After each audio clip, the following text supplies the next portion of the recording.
Assalamualaikum warahmatullahi wabarakatuh. Bertemu lagi dengan saya, Nuzulina Septikasari. Nah, pada video pembelajaran kali ini, materi pembelajaran yang akan kita bahas yakni mengenai memahami persebaran sumber daya alam dan sebaran penduduk di kawasan Asia Tenggara atau ASEAN. Adapun indikator pencapaian pada pembelajaran kali ini ialah peserta didik diharapkan mampu memahami persebaran sumber daya alam di negara-negara ASEAN. Kedua, peserta didik diharapkan mampu memahami sebaran dan komposisi penduduk atau sumber daya manusia di Indonesia dan ASEAN. Adapun tujuan pembelajarannya yakni setelah mengikuti pembelajaran ini, peserta didik diharapkan yang pertama mampu untuk memahami konsep sumber daya alam dan juga menyebutkan jenis-jenis sumber daya alam yang ada di negara-negara ASEAN. Yang kedua, menjelaskan tentang penyebaran sumber daya alam di darat maupun di laut. Yang ketiga, memahami dan menjelaskan sebaran dan komposisi sumber daya manusia di Indonesia dan negara-negara ASEAN. Nah, video pembelajaran ini dibuat oleh Nuzulina Septikasari dengan NIM 12209193053 kelas Tadris Ilmu Pengetahuan Sosial kelas 6A Universitas Islam Negeri Said Ali Rahmatullah Wabarakatuh.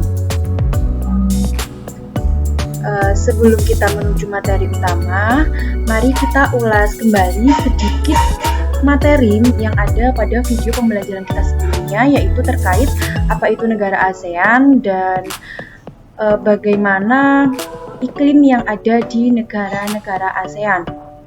Yang pertama, mengenal negara ASEAN.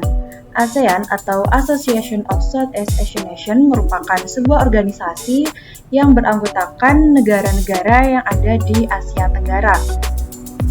ASEAN ini berdiri pada 8 Agustus 1967 di Bangkok, Thailand. ASEAN diprakarsai oleh 5 negara, yaitu Indonesia, Malaysia, Filipina, Singapura, dan Thailand.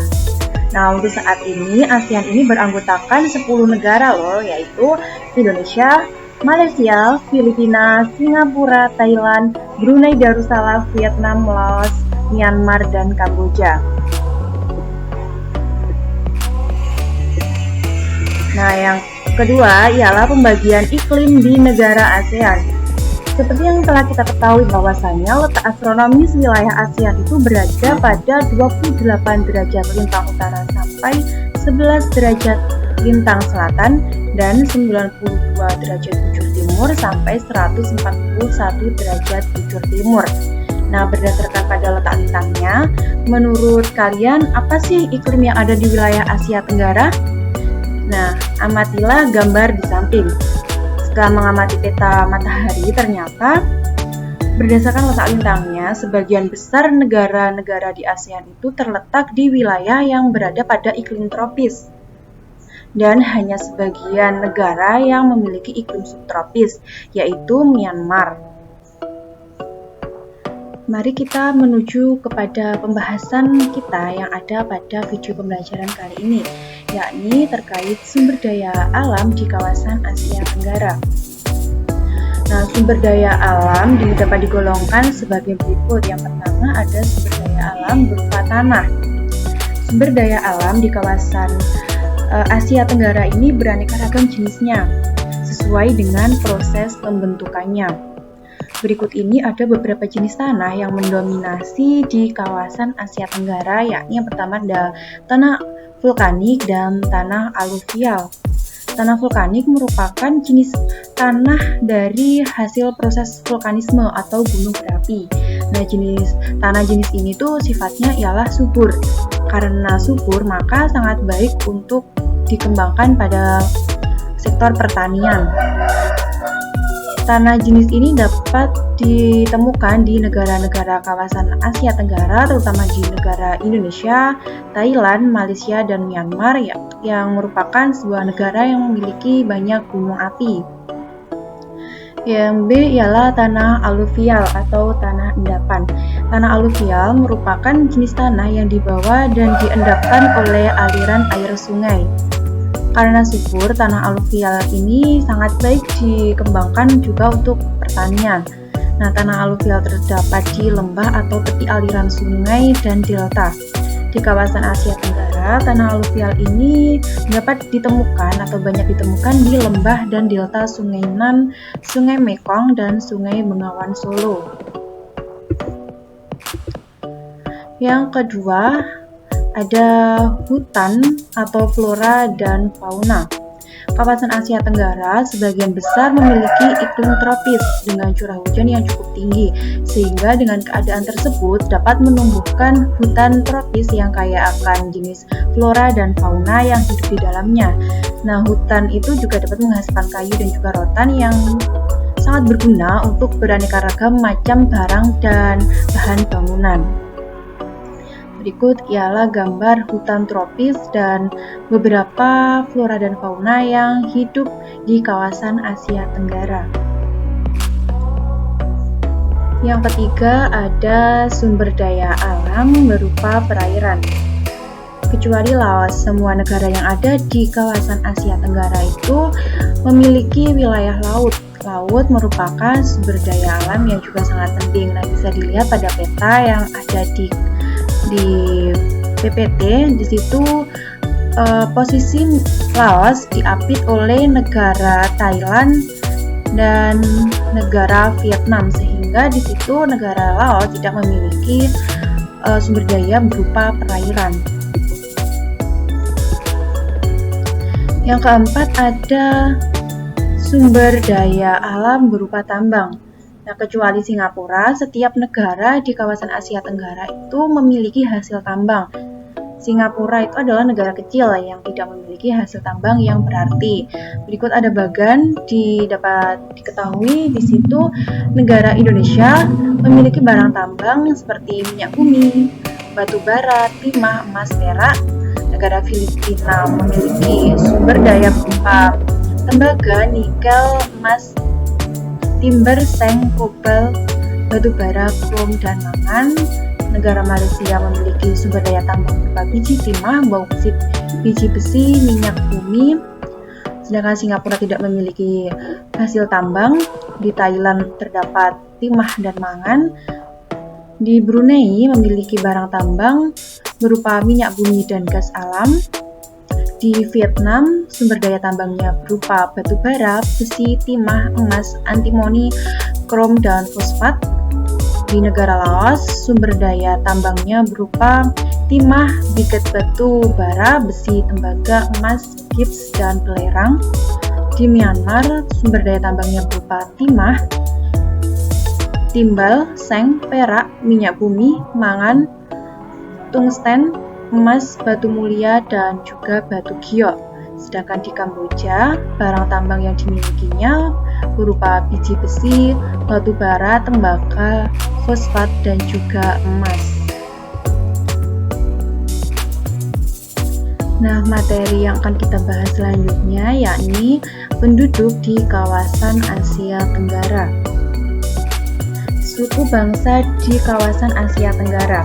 Nah, menurut A.L. Draper, suku bangsa yang tinggal di kawasan Asia Tenggara itu merupakan keturunan dari dua ras, yaitu ada ras Negroid dan ras Mongoloid. Ras Negroid yaitu ras yang menempati di kawasan Semenanjung Melayu dan di wilayah negara Filipina. Sedangkan ras Mongoloid yang menempati kepulauan Indonesia, Malaysia, dan juga Filipina. Ras Mongoloid yang ada di Indonesia dibedakan lagi menjadi dua, yaitu ada ras Proto-Melayu dan Deutero-Melayu. Proto-Melayu atau Melayu tua menurunkan ada suku Batak, suku Dayak, dan suku Toraja. Sedangkan Deutero-Melayu atau Melayu muda menurunkan suku Bali, suku Jawa, dan Minangkabau. Adapun suku-suku yang jumlahnya besar di kawasan Asia Tenggara antara lain sebagai berikut. Pertama, ada suku bangsa Laoyao dan Tay di Laos dan Thailand. Yang kedua, suku bangsa Semang dan Sakai di Malaysia. Yang ketiga, suku bangsa Khmer di Kamboja. Yang keempat, suku bangsa Mang, To, Muong, dan Vietnam di Vietnam. Yang kelima, suku bangsa Jawa, Sunda, Bali, Batak, dan Dayak di Indonesia.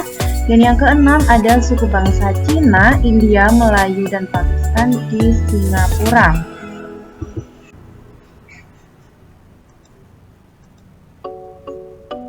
Yang kedua, jumlah penduduk di kawasan Asia Tenggara. Pada tahun 2020, jumlah penduduk di kawasan Asia Tenggara dapat mencapai 668 juta jiwa. Singapura merupakan sebuah negara yang memiliki jumlah penduduk terpadat di kawasan Asia Tenggara. Sementara pertumbuhan penduduknya paling rendah, yakni hanya 0,7%, sama dengan Thailand. Nah, Indonesia merupakan negara dengan jumlah penduduk terbesar di kawasan Asia Tenggara. Bisa dilihat pada gambar yang ada di samping. Indonesia memiliki jumlah penduduk terbanyak atau terbesar di kawasan Asia Tenggara. Yang kedua ada Filipina, yang ketiga ada Vietnam, yang keempat ada Thailand, yang kelima Myanmar, Malaysia, dan juga yang terakhir ada Kamboja. Yang ketiga ada mata pencaharian penduduk di kawasan Asia Tenggara. Sebagian besar penduduk yang ada di kawasan Asia Tenggara memiliki mata pencaharian, yakni sebagai petani, kecuali di Singapura. Sebagian besar penduduk di wilayah Singapura bekerja dalam bidang industri, perdagangan, dan juga ada yang di bidang pariwisata. Yang keempat, ada persebaran penduduk di kawasan Asia Tenggara. Sebagian besar atau 63% dari penduduk Asia Tenggara itu merupakan masyarakat yang tinggal di pedesaan, kecuali di Singapura. Di Singapura, sebagian besar penduduknya tinggal di wilayah perkotaan, atau 95% penduduk Singapura itu tinggalnya di perkotaan. Hal tersebut karena Singapura merupakan sebuah negara kota. Dan Singapura juga merupakan salah satu atau satu-satunya negara yang merupakan negara maju di kawasan Asia Tenggara. Baik, itu saja materi pembelajaran pada video pembelajaran kali ini yang dapat kita bahas. Semoga video pembelajaran kali ini dapat menambah wawasan kita dan juga dapat bermanfaat bagi pengetahuan kita ke depannya. Dari saya, apabila ada kurang lebihnya saya mohon maaf. Wabillahi taufik wal hidayah. Wassalamualaikum warahmatullahi wabarakatuh.